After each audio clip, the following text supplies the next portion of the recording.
Step into Value Zone. Value Zone. Hypermart. Patancheru. నమస్తే welcome to Suman TV. అతను ఖైదీ central జైల్లో జీవిత ఖైదు అనుభవిస్తున్నాడు. కానీ అతనిలో చదవాలనే కోరిక జైలుకెళ్లినా చచ్చిపోలేదు. పట్టుదలతో పై చదువులు చదివాడు. జైలు నుంచి అనుకున్నది సాధించాడు. ఈ స్టోరీ వింటే జూనియర్ ఎన్టీఆర్ నటించిన స్టూడెంట్ నెంబర్ 1 సినిమా గుర్తుకు వస్తుంది కదా. సేమ్ అలాంటి స్టోరీయే ఇది. చదువుపై ఉన్న మమకారంతో ఓ ఖైదీ డాక్టర్ బిఆర్ అంబేద్కర్ ఓపెన్ యూనివర్సిటీలో పీజీ కోర్స్ చేసి ఫస్ట్ ర్యాంక్ కొట్టాడు.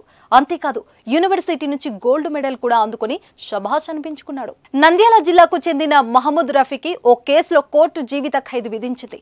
అప్పటి నుంచి కడప జిల్లా సెంట్రల్ జైల్లో శిక్ష అనుభవిస్తున్నాడు. కానీ రఫీకి చదువంటే చాలా ఇష్టం. చదివి ఏదైనా సాధించాలనే అతడి కోరిక. ఈ విషయాన్ని జైలు అధికారులకు చెప్పడంతో వారు రఫీని చదివించేందుకు సాయం అందించారు. ఇలా సెంట్రల్ జైల్లోనే చదువుకున్న రఫీ సత్తా చాటాడు.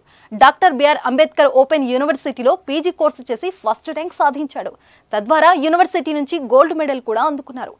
డిసెంబర్ 28వ తేదీన doctor BR Ambedkar open university vice chancellor Jagadish నుంచి గోల్డ్ మెడల్ను అందుకుని మళ్లీ జైలుకు చేరుకున్నాడు. ఏళ్ల తరబడి కాలేజీలకు వెళ్లి లెక్చరర్లు చెప్పే పాఠాలు విన్న విద్యార్థులకే సాధ్యం కానిది రఫీ చేసి చూపించాడు. జైలుకు వెళ్తే జీవితం అయిపోయిందన్న ఆలోచనను పక్కన పెట్టి జైల్లో ఉంటూ చదువు మీద దృష్టి పెట్టి గోల్డ్ మెడల్ సాధించాడు. జైలు జీవితంతో కుంగిపోకుండా అనుకున్నది సాధించిన మహమ్మద్ రఫీపై ప్రశంసల జల్లు కురుస్తుంది.